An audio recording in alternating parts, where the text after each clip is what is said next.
Bismillahirrahmanirrahim. Assalamu alaikum viewers and welcome to my to me library channel. Viewers, in this lecture number 8 में हम cube runner game में obstacles create करेंगे, जैसे example red cube, green cube and blue cube. Okay, और next 2 और obstacles create करेंगे और फिर सभी ऑब्स्टिकल्स को प्रोजेक्ट विंडो में एज अ प्रीफैब सेव करेंगे. And then also project window को थोड़ा सा ऑर्गेनाइज भी करेंगे. Okay, so let's begin.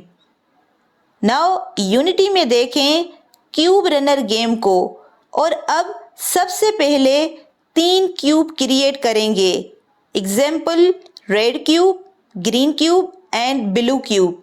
But पहले इस ग्राउंड के कलर मटेरियल को थोड़ा लाइट कलर में चेंज करते हैं, बिकॉज देखने में थोड़ा अच्छा लगे. सो सपोज ये कलर दे देते हैं. नाउ 3 क्यूब क्रिएट करते हैं, तो हायरार्की विंडो में राइट क्लिक करेंगे और 3D ऑब्जेक्ट में जाकर क्यूब को सिलेक्ट करेंगे, तो क्यूब एक न्यू क्रिएट हो जाएगा. अब इस क्यूब को रीसेट करेंगे.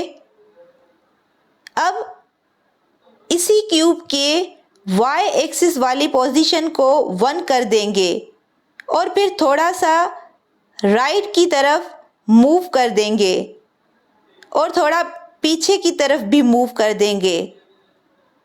तो हमने एक क्यूब क्रिएट कर दिया. नाउ सेम इसी तरह 2 और क्यूब क्रिएट करेंगे. तो सिंपल अब इस क्यूब को सिलेक्ट करेंगे और Ctrl+D करेंगे. अब देखें एक और क्यूब क्रिएट हो गया. तो अब इस क्यूब को सिलेक्ट करके एंड इसकी एक्स एक्सिस को थोड़ा सा लेफ्ट की तरफ मूव कर देते हैं. नेक्स्ट अगेन Ctrl+D करेंगे और थोड़ा सा लेफ्ट की तरफ मूव कर देंगे. सो 3 क्यूब क्रिएट हो गए. अब इन क्यूब्स को 1 बाय 1 रीनेम करते हैं.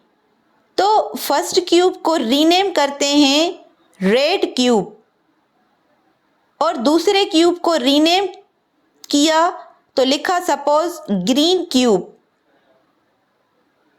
और तीसरे क्यूब को नेम दिया सपोज ब्लू क्यूब. अब ये 3 क्यूब तो क्रिएट हो गए और सबको रीनेम भी कर दिया. अब इन तीनों क्यूब को कलर भी प्रोवाइड करना है.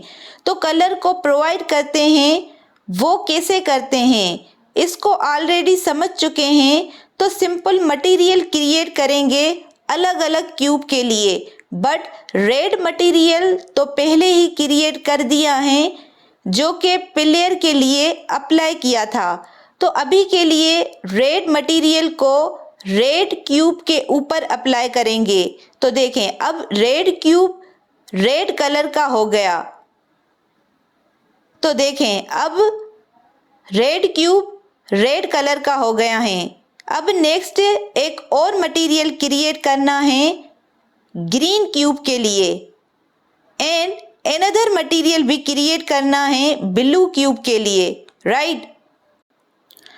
अब सबसे पहले ग्रीन मटेरियल क्रिएट करते हैं. तो प्रोजेक्ट विंडो में राइट क्लिक करके क्रिएट में जाकर और यहाँ से मटेरियल चूज करेंगे. तो मटेरियल को सिलेक्ट किया तो न्यू मटेरियल क्रिएट हो गया. अब इसको रीनेम करेंगे ग्रीन मटेरियल. अब इस मटेरियल को कलर प्रोवाइड करेंगे. तो कैसे प्रोवाइड करेंगे, तो यहाँ से कलर सिलेक्ट करेंगे. तो प्रॉपर ग्रीन कलर प्रोवाइड करना है हमें. तो इसके लिए इस कलर विंडो को थोड़ा समझें. जो कलर विंडो है उसमें RGBA स्लाइडर होते हैं जो कि रिप्रेजेंट करते हैं एक एक कलर को. R रिप्रेजेंट करता है रेड कलर को, जी रिप्रेजेंट करता है ग्रीन कलर को एंड ब्लू रिप्रेजेंट करता है मीन्स बी रिप्रेजेंट करता है ब्लू कलर को।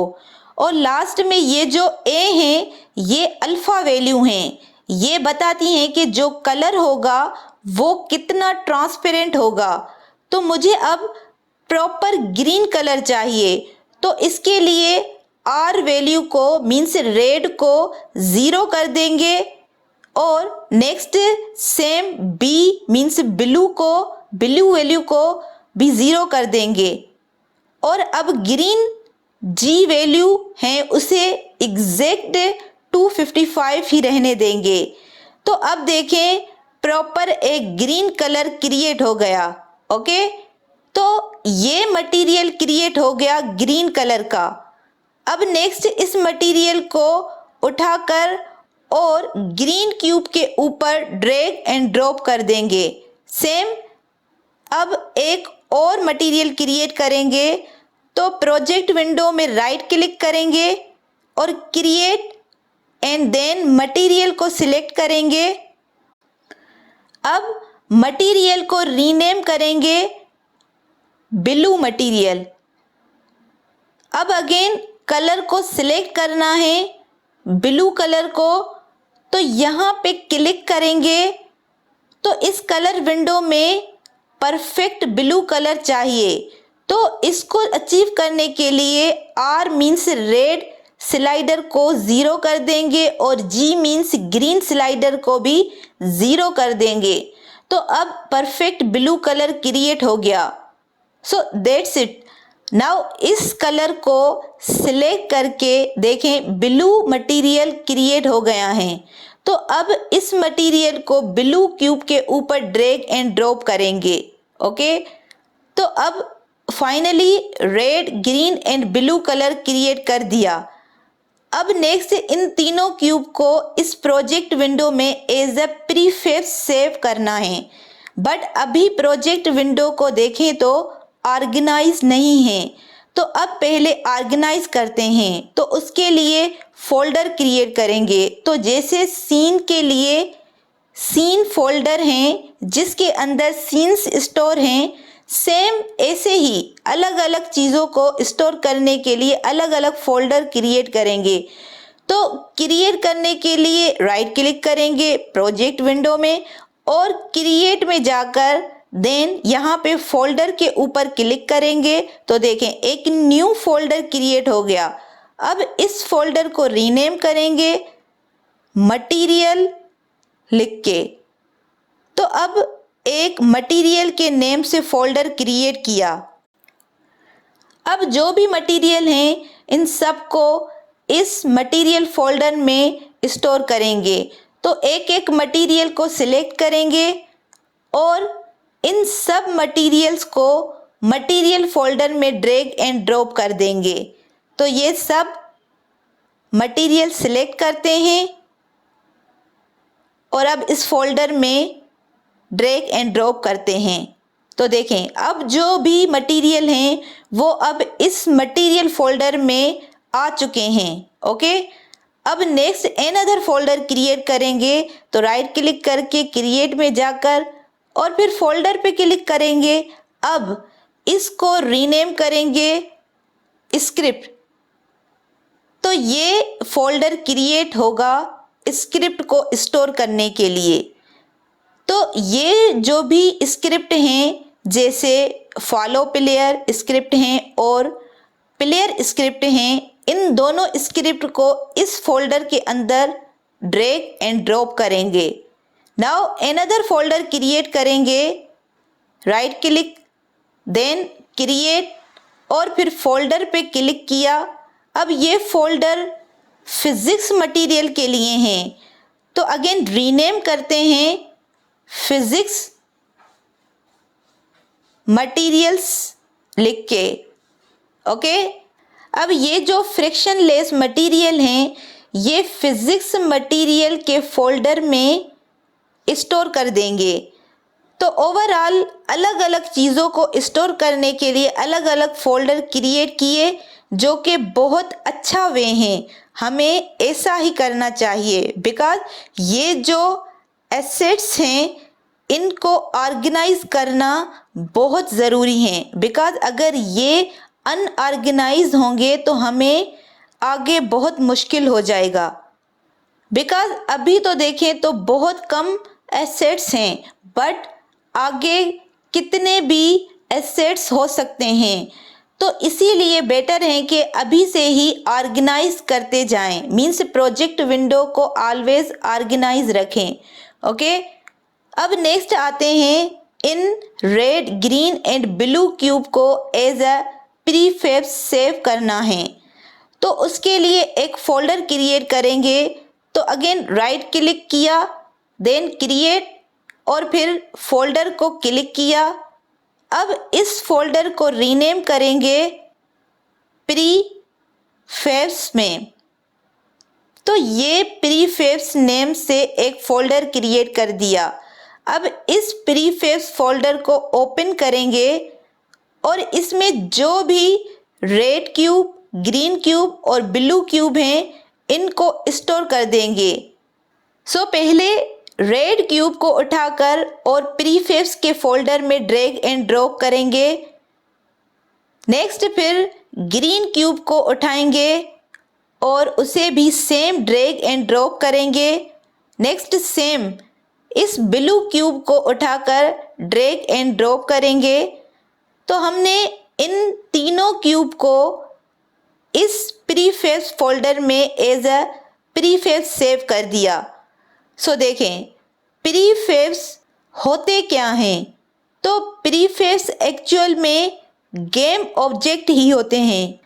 मीन्स देखें ये गेम ऑब्जेक्ट्स हैं, इनको एक कॉपी को एक फोल्डर में स्टोर कर दिया है, इसे प्रीफेब्स कहते हैं। नाउ सेम ऐसे ही अगर चाहें तो प्लेयर को भी एज अ प्रीफेब्स सेव कर सकते हैं। तो अगेन प्लेयर को उठाकर प्रीफेब्स फोल्डर में ड्रैग एंड ड्रॉप करेंगे एंड अगेन ग्राउंड को भी उठाकर प्रीफेब्स फोल्डर में ड्रैग एंड ड्रॉप कर देंगे। अब ये ओवरऑल जो इम्पोर्टेंट गेम ऑब्जेक्ट थे इनको प्रीफेब्स फोल्डर में एज अ प्रीफेब्स स्टोर कर दिया। बट अब क्वेश्चन अराइज होता है कि प्रीफेब्स क्रिएट करने का क्या क्या बेनिफिट हैं। तो देखें इसका सबसे बड़ा बेनिफिट तो यही है कि हमें इन्हीं सभी गेम ऑब्जेक्ट को फिर से स्क्रैच से क्रिएट करने की ज़रूरत नहीं पड़ती। मीन्स के देखें अगर मैं रेड क्यूब को डिलीट करती हूँ और ग्रीन क्यूब को भी डिलीट करती हूँ यहाँ से और ब्लू क्यूब को भी डिलीट करती हूँ यहाँ से, तो अब इनको स्क्रैच से दोबारा क्रिएट करने की ज़रूरत नहीं है हमारे सीन व्यू में। तो इसके लिए प्रीफेब्स फोल्डर में आएंगे और वहाँ से सपोज ब्लू क्यूब को उठाएंगे और सीन व्यू में ड्रैग एंड ड्रॉप कर देंगे, सिंपल।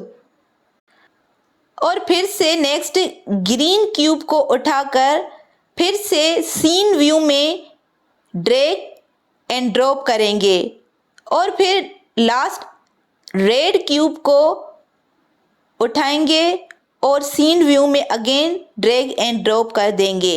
मीन्स अब इन क्यूब्स को फिर से क्रिएट करने की ज़रूरत नहीं है, बिकॉज अब प्रीफेब्स फोल्डर से ही जो भी गेम ऑब्जेक्ट्स हैं इनको फिर से सीन व्यू में ड्रैग एंड ड्रॉप किया, मीन्स क्रिएट कर दिया।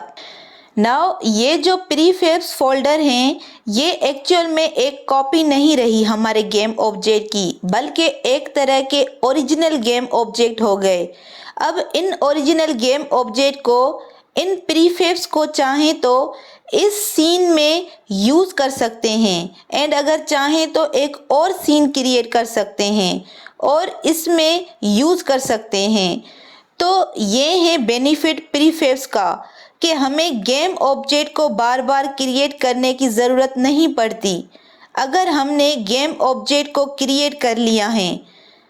अब मैं क्या कर सकती हूँ, इस गेम ऑब्जेक्ट को प्रोजेक्ट विंडो में एज अ प्रीफेब सेव कर सकती हूँ और फिर जितनी बार चाहूँ उतनी बार इस क्यूब को सीन व्यू में ड्रैग एंड ड्रॉप कर सकती हूँ और सीन क्रिएट कर सकती हूँ।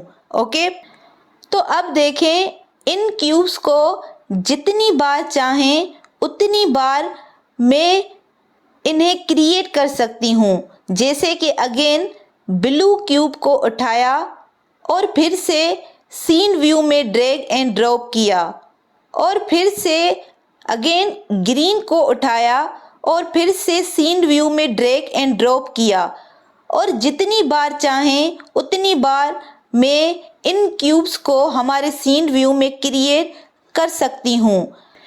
इन सभी प्रीफेब्स की कॉपी क्रिएट कर सकते हैं और एक सीन क्रिएट कर सकते हैं इन प्रीफेब्स की हेल्प से।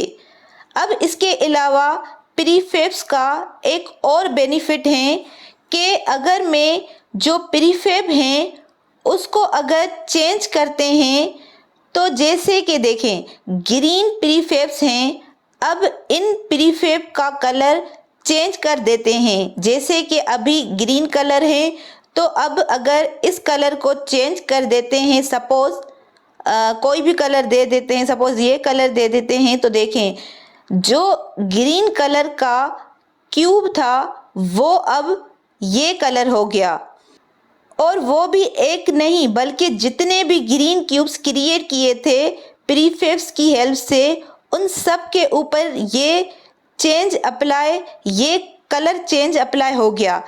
वो सभी के सभी ग्रीन से इस कलर के क्यूब बन गए। तो ये भी बेनिफिट होता है प्रीफेब्स का कि अगर प्रीफेब्स को चेंज करते हैं तो जो भी चेंजेस हम प्रीफेब्स में अप्लाई करेंगे तो वही चेंजेस सीन में जो भी उस प्रीफेब्स की कॉपीज़ हैं उनके ऊपर भी अप्लाई हो जाएगा।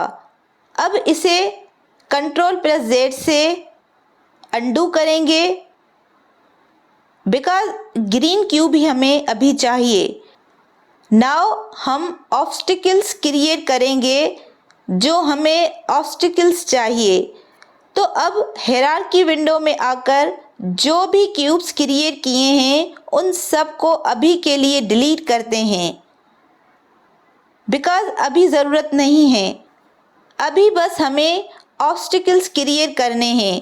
तो उसके लिए राइट क्लिक करेंगे हायरार्की विंडो में और 3D ऑब्जेक्ट में जाएंगे और क्यूब को क्रिएट करेंगे और फिर रीसेट करेंगे यहाँ से और फिर Y एक्सिस में 1 कर देंगे और थोड़ा सा बैक साइड से यहाँ तक मूव करेंगे और इसका जो स्केल है उसकी X एक्सिस पर 1 है तो इसे मैं 3.5 कर दूंगी।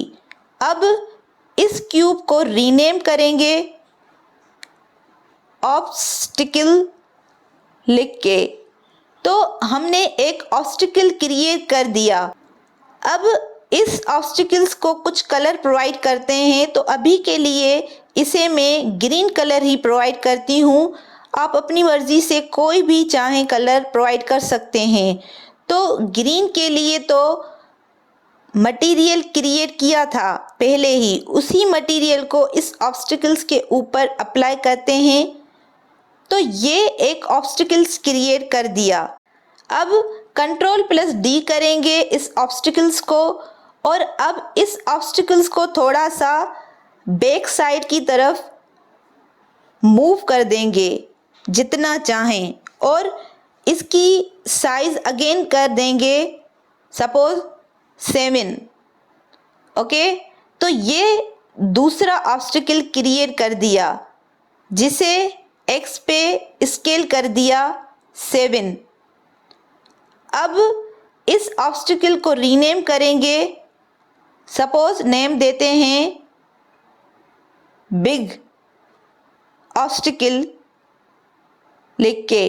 अब इन दोनों ऑब्स्टिकल को भी इस प्रीफेब्स फोल्डर में एज अ प्रीफेब्स सेव कर देंगे सो पहले ऑब्स्टिकल को उठाकर प्रीफेब्स फोल्डर में ड्रैग एंड ड्रॉप करेंगे and next same big obstacles को भी ड्रैग एंड ड्रॉप कर देंगे इस प्रीफेब्स फोल्डर में।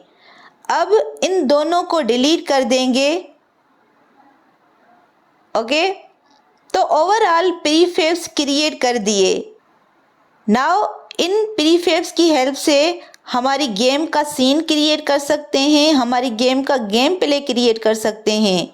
तो आज के लेक्चर क्रिएट करने का मेरा मोटिव, मेरा पर्पस भी यही था कि जो भी ऑब्स्टिकल्स हैं और जो भी क्यूब्स हैं और जो भी चीज़ें ज़रूरी हैं हमारे गेम को क्रिएट करने के लिए, उसे हम क्रिएट कर लें, उसे हम एज अ प्रीफेब सेव कर लें। बिकॉज नेक्स्ट लेक्चर में हम सिर्फ गेम बनाने में, गेम का गेम प्ले क्रिएट करने पे फोकस कर सकें। So that's all viewers. अब अपकमिंग लेक्चर में गेम का गेम प्ले क्रिएट करेंगे और जब गेम प्ले क्रिएट करेंगे तो बहुत सारे कॉन्सेप्ट क्लियर हो जाएंगे। सो आज के लिए that's all viewers. Please share, support and subscribe to my channel for more updates.